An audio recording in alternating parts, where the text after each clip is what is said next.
जिस बॉलीवुड को सर हम लोग गाली दे रहे थे, लगातार काल नेमी और मरीज फ्लॉप हो रहे हैं और सन्नी देओल का फिल्म सुपर हिट हो गया। ये 2.5 किलो का हाथ कहां पर आया सर? नहीं नहीं मनीष जी, आज मैं हिट और फ्लॉप की बात नहीं, आज मैं एक वो उस तथ्य पे बात करने वाला हूँ कि गदर 2 की सफलता ने एक उस सच को बिल्कुल सामने ला दिया, सिद्ध कर दिया कि हाँ, जो आज से कुछ महीने पहले जब मैंने कहा था पठान पिक्चर के लिए, वो सत्य सिद्ध हो गया मनीष जी। मनीष जी, आज मेरे ऑफिस में बात होने लगी गदर 2 की, तो वो सब कहने लगे कि सर आप दिखाइए, सर आप दिखाइए। मैंने कहा मैं जाता नहीं फिल्म, मेरे लिए कोई बहुत रुचि का विषय नहीं है।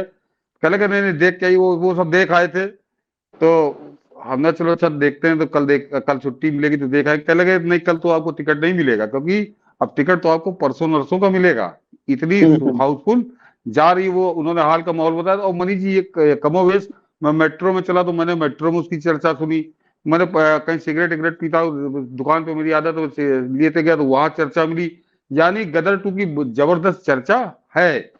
इसके बावजूद मनीष जी, गदर 2 की कमाई तीसरे दिन 134 करोड़ की हुई है। मैं जो जिस तरफ ले जा रहा हूं दर्शक, उस पर जरा ध्यान दें कि इस कदर की लोकप्रियता की हर जगह चर्चा है उस पिक्चर की, और वो 134 करोड़ की कमाई हुई है। लेकिन मनीष जी, हकले शाहरुख खान की जब पठान आई थी तो 3 दिन के अंदर 300 करोड़ की कमाई।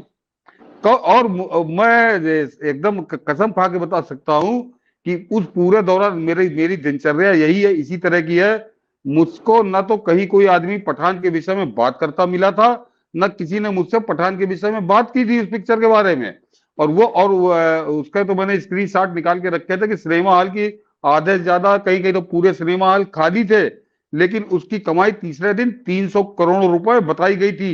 तो जो मैंने कहा था कि नंबर 2 का पैसा नंबर 1 किया जा रहा है इस पिक्चर को फिल्म हिट कराने के लिए, कुछ लोग लगे हुए हैं, उस बात को गदर की अपार सफलता, मतलब मैंने कहा ना मनीष जी, देखिए पिक्चर, हम लोग जब पिक्चर देखा करते थे तो हिट पिक्चर की चर्चा हर जगह होती थी। तो वो स्थिति, मैं पुराना दौर याद आया कि मैं सोच रहा था कि ये कैसी पिक्चर है कि इसकी इस तरह से चर्चा हो रही है। मेरे ऑफिस में सब उसी के दीवाने हैं, और उसके बावजूद आज मैंने आंकड़ा देखा तो 135 करोड़। तब मुझे याद आया, उन्हें तलाशा तो वो हकले की तीसरे दिन उसको 300 करोड़ रुपए खैरातियों ने उड़ा दिया था। तो ये मैं फिर कह रहा हूँ कि सूचना प्रसारण मंत्रालय तो किसी मतलब का नहीं है, उसको मैं क्या कहूँ। लेकिन हाँ, इस ईडी के जो अधिकारी है या जो केंद्र सरकार है, एक बार फिर से इस पर ध्यान दे और उस पठान की बुकिंग का जरा फिर से एक बार फॉरेंसिक ऑडिट करिए।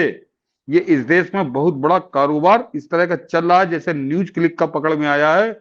बहुत बड़ा मनीष जी भंडाफोड़ होने होगा इस पे, कि जो जिस पिक्चर की चर्चा गली गली है, हर आदमी कर रहा है, वो 125 करोड़ पे है, और जिसका कहीं कोई बात करते हैं मुझको नहीं मिला उस दौर में, वो पिक्चर 300 करोड़। तो वो कुछ नहीं, वो नंबर 2 का पैसा। इसी तरह से जैसे न्यूज क्लिक के वाले नाले के नाम से इस खैरातियों के घर जा रहा था, ऐसे ही ये तो कहीं और जा रहा है। ये देश के लिए बहुत खतरनाक है। तो ये आगे आने वाले, अभी फिर उसका आ रहा है, इसकी कोई दूसरी पिक्चर आ रही है, उसके बड़ा हाइप क्रिएट किया जा रहा है, तो जरा उसको समझिए। जी बिल्कुल, और इसीलिए इशारा सतीश जी ने बहुत विस्तार से समझाया है कि किस तरह से इन फिल्मों को हिट कराने का नाटक किया जाता है। 2 नंबर के खेल का बहुत विस्तार से उसको आप समझ पाएंगे। तो सिर्फ हिट और फ्लॉप का खेल नहीं था, कहाँ आप चोट मार रहे हैं, असर कहाँ हो रहा है, इसे समझने की जरूरत है।